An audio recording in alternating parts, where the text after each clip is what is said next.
Bang! The kid returns again. How about that? How cool is that? Anyways, all right. So we're back. Part four. What? No, part three. Is what I meant to say. I dropped out after third day of preschool. So, anyways, part three. The featherweights here coming in my top 25.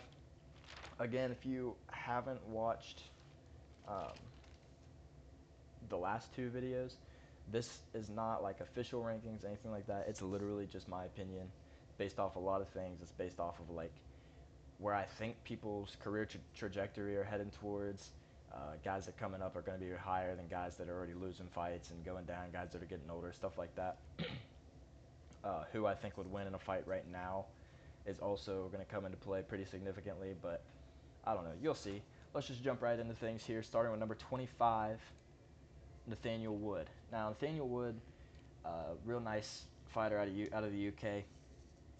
He's a pretty small guy. He's about 5'6", I think it is. He's not very big, but he packs a punch. He's solid. He's got a few good wins. Not any type of like great wins, but he's got a win over like Charles Jourdain, Andre Fili, Alex Teixeira. He's got a few good wins.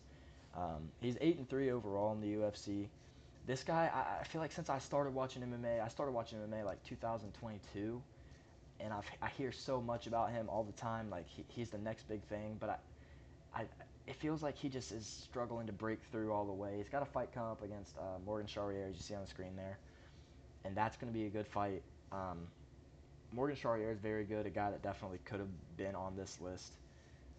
Just need to see more from him before, but he's a guy that could definitely be on this list in the future. But yeah, most recently Nathaniel Wood, obviously beat Dana Pineda there, but his most recent loss was to Muhammad Naimov. We'll talk about him in just a little bit. But yeah, Nathaniel Wood's good. Smaller guy. He's still only 31. He's still young. He's still got a good chance to come up. He just gotta break through, which he just hasn't gotten to do yet. Up next, this one hurts, but Calvin Kattar at number 24. Um, I don't know really what to say. He's on a 4-fight losing streak, 7-7 in total now in the UFC. But the losses that he's had are very good losses. But I can't be like, yo, he's lost to really good people, so he's really good. He hasn't lost since 2022 when he beat Giga Chikadze. But since then, it's been nothing but losses. He lost to Josh Emmett in a very close fight. Could have gone either way. Had that bad knee injury against Arnold Allen. Got dominated by Aljo after making his return on UFC 300. Really did not look good in that fight, and really did not look good in rounds 1 and 2 against Yusuf Salal a few weeks ago. I just, he's on the back end of his career. He's on his way out. He's 36. I don't know how he won a fight after the beating he took from Max Holloway, but he did.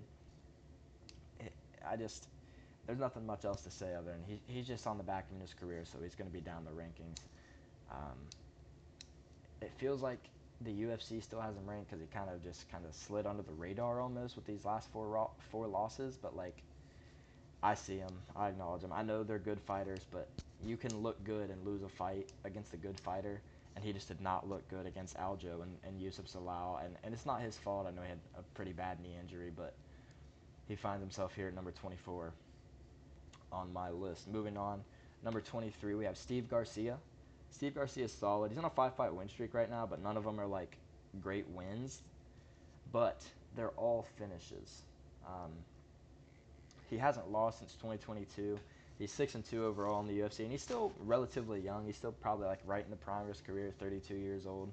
He's still got a good chance at featherweight to make a little bit of a run, push himself up into the rankings. We'll just have to see how it goes.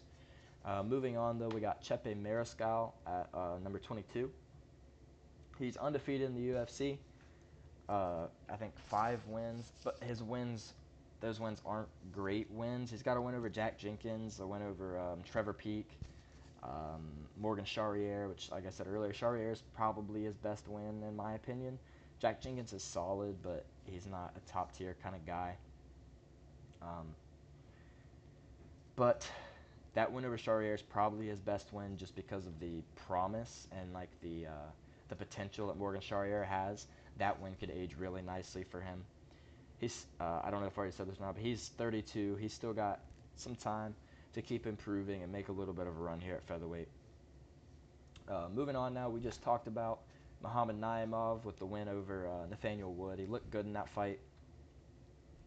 He's a solid fighter. There's really not much to say about him. He's 4-1 in the UFC. To be honest, I don't know too much about this guy. That's why I don't have too much to say about him. I know he's got a win over Nathaniel Wood. I know he's a solid fighter. That's pretty much all I have. Anyway, moving on, number 20, William Gomez. This guy is a very good striker, has a lot of hope, and I know he beat a guy that we're going to talk about here in a little bit. I thought he lost that fight. I thought he lost to Joanderson Brito. He had a very close decision loss here against Hyder Emil, who we'll talk about in a minute. And then, like I said, a very close win over Joanderson Brito. Pretty much all this guy's fights go to decision. He's a big, long striker. He doesn't have bad grappling. It's just harder to be a good grappler at his size. I think he's 6 feet tall at featherweight, which is not like it's not like a huge guy, but it's taller on the taller end for featherweight. Yeah, just pretty much a decision machine, though, to be honest, is the only reason I don't see too much in him. Not the most powerful guy, but he's good, very good fighter.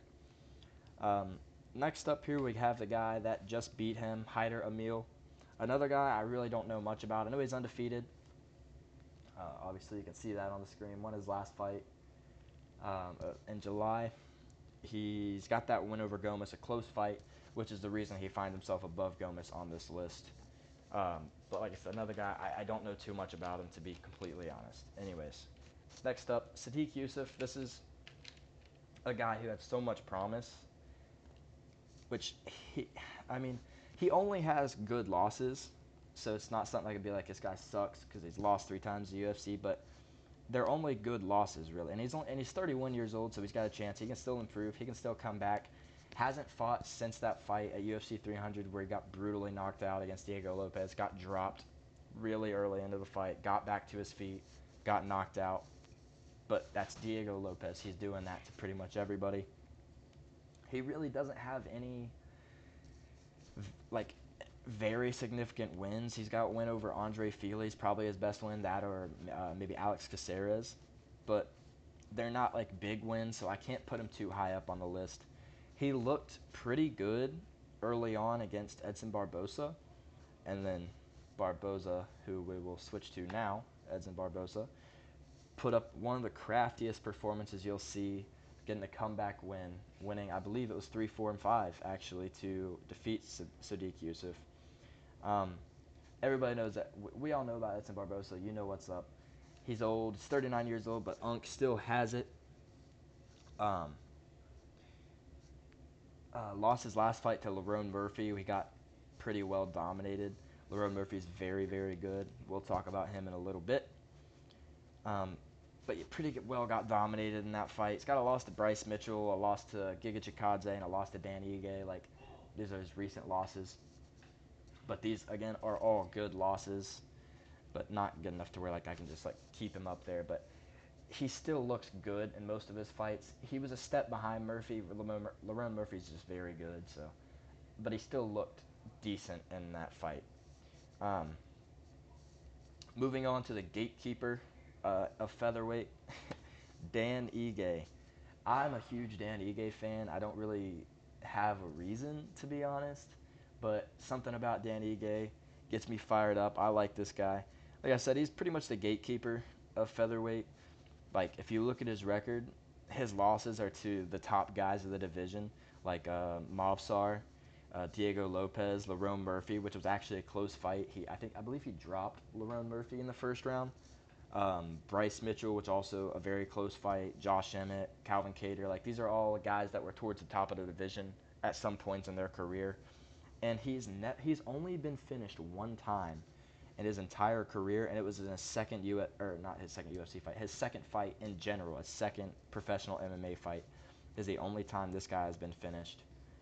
He's got a very exciting fight coming up there against Sean Woodson at UFC 314. That's going to be an absolute banger. I'm very excited for that. But now moving on, I've already lost track of the number. Bang, Joe Anderson Brito. Brito, like I just said a little bit ago, I think he got robbed in that fight against William Gomez. Um, that's only his second loss in the UFC. He lost his debut, but he's looked great in his other wins. He has some good wins in other promotions too. Well, he got a great win on the Contender Series over Diego Lopez, where he was pretty dominant in that fight, and then he got a win over Chepe Mariscal, who we just talked about a little bit ago, in LFA. Since he's coming to the UFC, he's also got some okay wins. He beat Andre Fili. He beat Jack Shore. Not great wins, but not bad wins. That Jack Shore fight, it was a doctor stoppage due to a nasty cut on the shin of Jack Shore from Brito throwing his low kick so hard right into his legs over and over.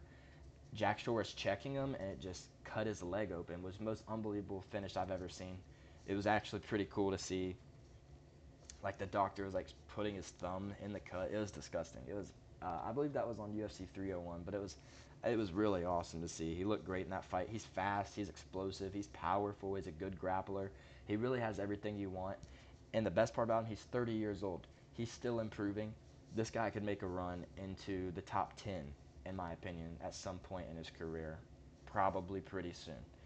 Anyways, moving on now. Another sort of old head here, Giga Chikadze. Giga Chikadze is a guy that, like, he looked like a guy who was probably going to be champion. He started his UFC career 7-0. They weren't great wins. They were just kind of regular early UFC wins. Ended up getting a win over. He ended up stopping Edson Barboza.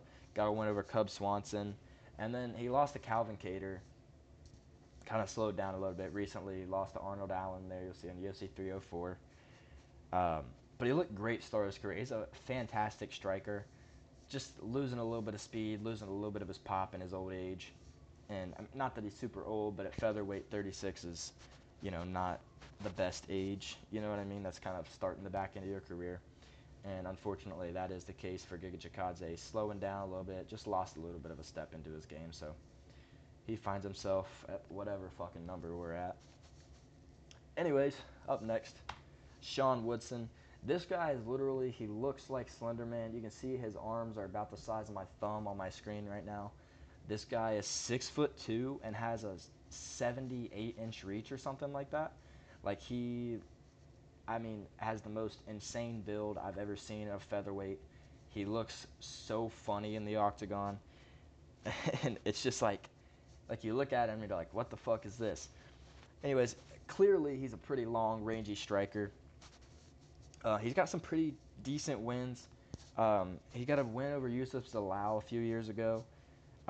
He got a win over Charles Jourdain, which was one of the funniest things. I think that was UFC 298. I think that was the Strickland and DDP card, where Bruce Buffer said that it was a split decision, and then no, I think it was a UD. Anyway, that doesn't matter. But Bruce Buffer said the names very similar. He said it it wasn't very clear what he said, so they didn't know who won, and he thought he lost and started walking away, and Charles Jourdain's corner, and they started celebrating, and then they realized who won. It was pretty funny. Last time we saw him out here, picked up a finish win over Fernando Padilla. I don't know how to say his name. But he looked good in that fight. I believe he stopped him at the end of the first round. Looked great.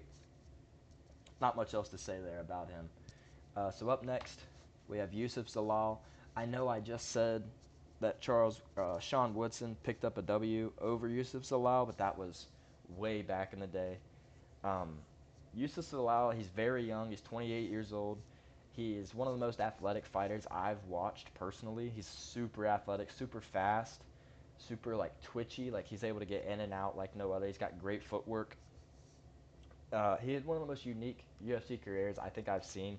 He started his career 3-0 and then had that loss to Ilia Topuria, lost two more after that, including the one to Sean Woodson, and then had a draw and was cut from the UFC, won a few fights in another promotion, came back to the UFC, and he's undefeated since then. He's 4-0 in his return. I think he's on a 7 or 8 fight win streak in total right now. He's picked up a win since his return, picked up the win over Jack Shore, and then most recently looked really good in rounds 1 and 2 against Calvin Kattar before hopping on his bike and traveling around the octagon. I want to say maybe he traveled 3 to 4 miles in round 3 against Calvin Kattar. But nonetheless, he looked very good in that fight. He was super explosive. It was a very Yusuf Zalal performance. He was popping the jab. He's got great footwork from both stances, a great jab from both stances. He moves in and out, side to side, really well. He's got a lot of potential, especially being 28 years old, to continue getting better.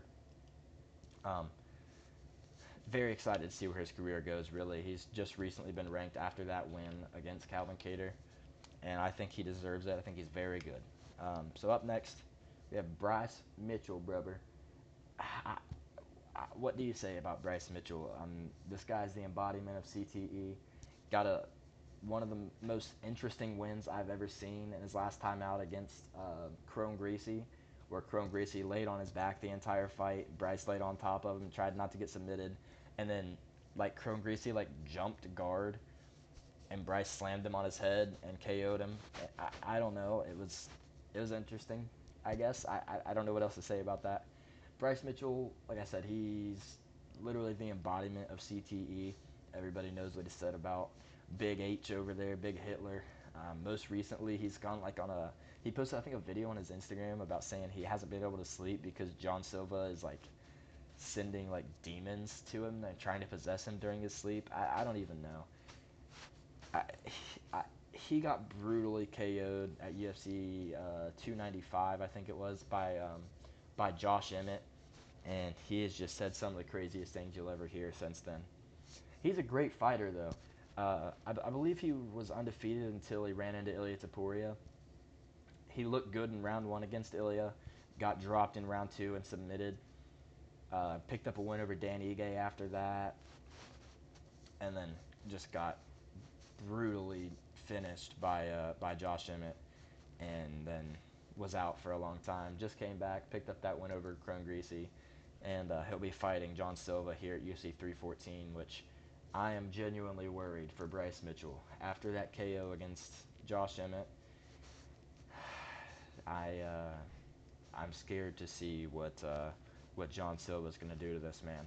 Of course, there's always a chance that Bryce can get on top and do what he does up there and dominate that fight. But, man, John Silva's so powerful and he's so athletic. If he lands one, he can just put Bryce right to sleep. That's going to be an absolute banger of a fight. Very excited for that one. But really, that's all I guess I have to say about Bryce Mitchell. So moving on now, we have Lerone Murphy. Talked about him earlier. He's undefeated. He had a draw in his UFC debut and is 7-0 since then with some decent wins. He got that win. He dominated Edson Barboza. Looked pretty good against Dan Ige. Like I said, I think he got dropped in round. I can't remember correctly, or I can't remember for sure. I think he got dropped in round 1 and came back and won rounds 2 and 3. I had a duel that day, so I couldn't get to watch that fight. So I don't have the details for you of exactly what happened in that fight. I know Lerone Murphy's very good. He's sharp on the feet, solid grappling. That's really pretty much all there is to it. He's efficient, undefeated. So he finds himself near the top of this list. Up next, a guy I do know a lot about, John Lord Silva. This guy he's got Fighting Nerds plot armor, so he's probably going to KO Bryce Mitchell. Came into the UFC brutalizing Weston Wilson, I think with an uppercut, put him out cold, put Charles Jourdain out cold in his next fight, hits some nasty elbows to the body, kicks his leg out, turns, and just smashes him in the face with an uppercut, puts him out cold. In his next fight, he goes out on short notice, 2 weeks after knocking out Jourdain, goes into Denver, beats the dog shit out of Drew Dober up a weight class, breaks his hand, so he resorts to throwing elbows instead of punches, hits a spinning elbow that slices Drew Dober up, and then keeps landing those same elbows on that eye, gets the doctor stoppage, I think, in round 3. It was just a 3-rounder. I'm pretty sure it was at the start of round 3. And then most recently there at UFC Seattle a few weeks ago, one of the nastiest KOs and one of the funniest pictures I've ever seen. He lands that nice 3-2 there on Melzik Bagdasarian after hyping up the crowd. Hits that nice 3-2, points at him on the ground, looks at the ref, laughs at him a little bit, throws 3 nasty elbows to the body, takes the 4th one to the head. Ref steps in. John Silva is an absolute monster. And if you've seen that clip of him jumping up on the cage and holding himself and like barking and growling, I have absolutely no doubt that he is sending that he is sending demons to possess Bryce Mitchell. That might be a real thing. I guess only those two know. Anyway, so up next we have the Orc himself, Josh Emmett. There's not much to say about Josh Emmett other than right hand. This guy has the most unbelievable power at featherweight. His last fight just absolutely murdered Bryce Mitchell. I don't know. I don't know. I believe he's booked to fight Lerone Murphy right now. I'm not sure when, but I think I've heard that. But yeah, he's so powerful. Not the greatest on the ground. He got submitted by Yair Rodriguez. But he has that game-changing power that at any point in the fight he can put you to sleep, and he uses it. He will stand in front of you, and he will stand in a low stance, and he'll wing overhands at you until either he's asleep or you're asleep. He's very exciting. Just a little bit older coming on now, but he still looked good in his last few fights, and that power is one of the last things that will go. So he finds himself near the top of the list today on my list. I don't know why I worded that like that. Anyways, who cares? Moving on now. Yair Rodriguez. Yair Rodriguez, his biggest issue is that he's just weak, man. He's just not a very strong guy. He's probably the best striker at featherweight, technically. He's got amazing kicks, obviously, Taekwondo black belt. Some of the best kicks you'll see in MMA. Some of the fastest, like question mark kicks, spinning kicks, hook kicks. He's just so fast, so athletic, and he's in such good control of his body. His biggest problem, really, like I said, he's just weak, and his chin is not the best. He looked great in the first round against Brian Ortega. Pieced him up. I believe he dropped him. Brian Ortega, the Eagle, made that comeback, ended up submitting him because Yair's just not strong once you get to the ground. But before that, Yair submitted Josh Emmett on the ground, got knocked out by Volk, had a win over Brian Ortega, but it was due to an injury. Had that unbelievable up elbow at the last second of the fight against the Korean Zombie. A great win. And he's now booked to fight whoever. It has his name weird on there. He's booked to fight Patricio Pitbull at UFC 314. That's going to be a great fight. Very excited for that. A Yair Rodriguez fight is just always fun. He's an entertaining guy. But anyway, so up next we have Brian Ortega, the Eagle. Man, it's hard to say much about Brian Ortega. He's an interesting guy. I would say his best accomplishment is bagging Tracy Cortez. Other than that, he's a great fighter. You know, he's submitted Yair Rodriguez like we just talked about. Got a few good other wins. His problem just he just was unable to pull through and win the belt. Got pretty dominated by Max and by Volk in both of his title challenges. And it's really just unfortunate for him. The last time we saw him out there, he got dropped in round 1 by Diego Lopez. I don't think he got dropped in round 2, but I think he got dropped again in round 3. Maybe I'm remembering those backwards. It's been a while now. But took some pretty significant damage in that fight, which, as you will when you step in the octagon with Diego Lopez. He just looked a little bit slow, to be honest. Diego Lopez is really fast, really explosive, really aggressive, and it seemed like maybe Ortega was a little bit comfortable or uncomfortable in there. He probably would have been finished had Diego Lopez not jumped on him on the ground. Had he invited him back up to the feet there in round 1, he probably would have got that finish. He dropped him super early. I think he hit him, and I think Ortega went out, and I think Diego hit him again on his way down and woke him back up, to be honest. I think if he wouldn't have landed that second shot, I think Ortega would have been out cold on the ground. I think he kind of woke him up, and then Diego jumped into his guard, and they kind of played out that scenario on the ground, which these two guys are just such great grapplers. They kind of just neutralized each other down there. It wasn't much damage done. Wasn't much like dominant position established. It was just kind of they just kind of neutralized each other down there for the rest of the round. But yeah, Brian Ortega is still a very good fighter. Um, I wish I could do the impression. I wish I could do the Eagle impression, but I don't have it in me right now. But yeah, so we'll see some more about him in the future, hopefully. I don't think he has a fight scheduled right now, but there's still some pretty exciting matchups you can make with Brian Ortega in the featherweight division. So now moving on, we have Arnold Almighty Allen. Arnold Allen's a very good fighter. Um, in his last time out, UFC 304, he looked great against Gichikadze. I want to say he won all 3 rounds, but I can't remember.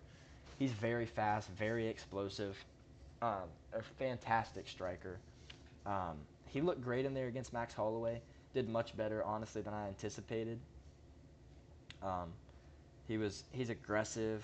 He has a good chin. He got dropped by Max there right at the end, but he was kind of just standing in there hoping he could land one. Um, he's also very well rounded too. He's not just a striker. He's a very well rounded fighter.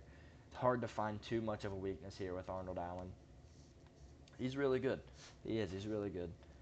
He's got great cardio too, as well. Went 5 rounds with Max Holloway, and that's impressive at Max Holloway's pace from anybody. But yeah, so there it is. Arnold Allen's got a few fun fights we can make with Arnold Allen. They're in the top 10, top 5 of the division. So very excited to see where his career goes from here. So now up next we have Aljamain, the Funkmaster Sterling. Um, Looked very, very, very good in his first fight at featherweight. Absolutely just ragdolled Calvin Kattar. Did whatever he wanted to him there at UFC 300. Made his return at UFC 310 against Movsar. That was a very close fight. I did give it to Movsar, but it was a very good fight. Really close, really fun grappling exchanges, lots of fun scrambles, lots of back and forth, so many reversals. It was such an entertaining fight. If that's one I would definitely, if you're a fan of grappling, I would definitely go back and watch Aljamain Sterling versus Movsar Evloev. We know about Aljo at bantamweight, you know, the most bantamweight title defenses, and then had that knockout loss to Sugar Sean O'Malley. But he was very dominant, in my opinion. I think a lot of his fights uh, were split decisions, but I thought they were all pretty clearly he won them. The biggest knock on Aljo back then was, the way he won the belt, so people just kind of didn't like him. But I don't think that takes away from the champion he was and the fighter that he is still. Very great, very, very good grappler. And again, there's lots of fun matchups you can make for him at the top of this weight class. So now up next, we have a guy that's about to challenge for the title, Diego Lopez. Um, I'm a big Diego Lopez fan. I really am. I'm not a hater because he's down here at number 3. I'm not a hater for that. I promise. I'm a big Diego Lopez fan. He's unbelievably exciting. I don't know how you could not be a Diego Lopez fan. I mean, you see on the screen 15 first-round finishes, 10 wins by knockout, 12 by submission. So that's 22 of his 26 wins are by finish. Like, that's unbelievable. And one of them was that last win against Brian Ortega, which definitely could have been a finish had he not wanted to prove that he could grapple with Ortega. If he would have kept standing, he definitely could have knocked out Ortega in that fight. He's going to be fighting Volk for the title, UFC 314. That's going to be an amazing fight. I personally think that Volk's going to get the win. I think that, well, actually, we'll talk about that when we get to Volk. Up next, though, at number 2, I have Movsar Evloev. And really, down to this top 3, these guys are all great, and I think they beat everybody else in the division. The reason I have who I have at 1, 2, and 3 is because I think in a rematch, Movsar beats Diego Lopez. I think Diego Lopez always has that kind of he always has that power that can be a game changer. But like I said in the last video, I'm not going to pick a guy just because he has that power. I'm going to pick on the side of I think this guy is going to be able to take the fight where he wants it. He's going to stay safe, and he's going to control Diego Lopez on the ground. And I'm not just going to pick Diego Lopez over him because Diego Lopez has that power and can put his lights out.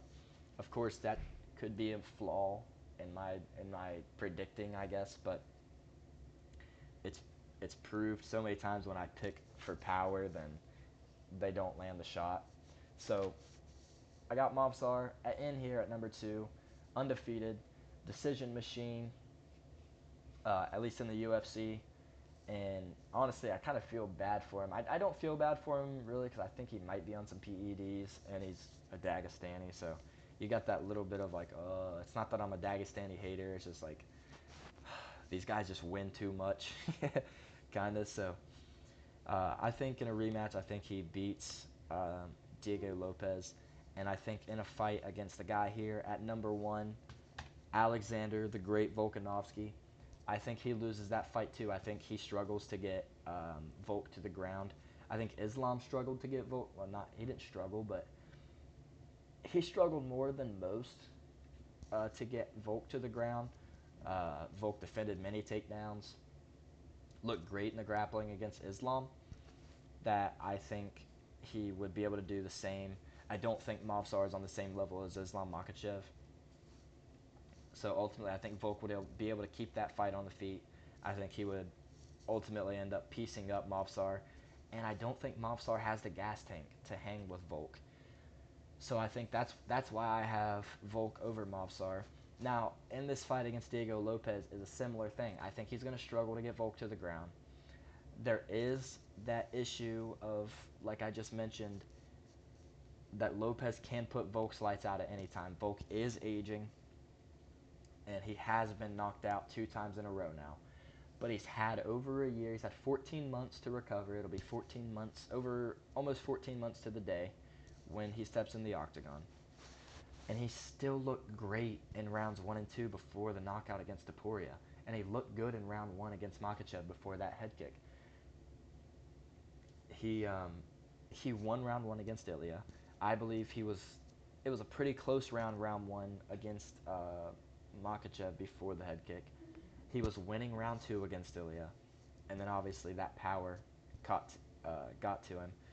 But I think the difference between Ilya's power and Lopez's power is, well, at least them in general, is 1, the defense of Topuria, 2, the ability to set up those shots against the ability to set up those shots by Topuria with his footwork and being able to trap you against the cage and go into the body first to set his shots up. Topuria is so much more technical than Diego Lopez, and that's why he finds those shots that end up putting people out. Lopez is just a marauder. He's just coming in there and swinging, and if he hits you, it's going to hurt. You know what I mean? But Volk is fast. Volk has a great technique. Volk's very agile. I think he's going to touch him up with the jab. I think if he wants to, I think he can take the similar route that he took against Jair Rodriguez. It's a lot more dangerous, but I think he can work him on the ground, and I think he could potentially gas Diego Lopez out. We've seen Diego Lopez gas out very significantly, a little bit against Movsar, and very significantly against Dan Ige. His cardio looked improved in round 3 against Brian Ortega, but Brian Ortega does not fight at nearly the same pace that Volk's going to fight him. So ultimately, I have Volk at the top of my list as the best featherweight in the world right now. So that is going to be the video. Let me know your guys' thoughts in the comments. If you guys think I got people in the wrong spot, if you think I'm just a Volk meat rider, maybe that's the case a little bit. Definitely, more than likely, yes, that is the case a little bit. But yeah, let me know what you guys think. Let me know if there's anybody I missed that should have been on the list, anybody that you're a big fan of, anybody you'd like me to look out for, anything like that. Just let me know down in the comments. I appreciate it. Thank you guys for watching.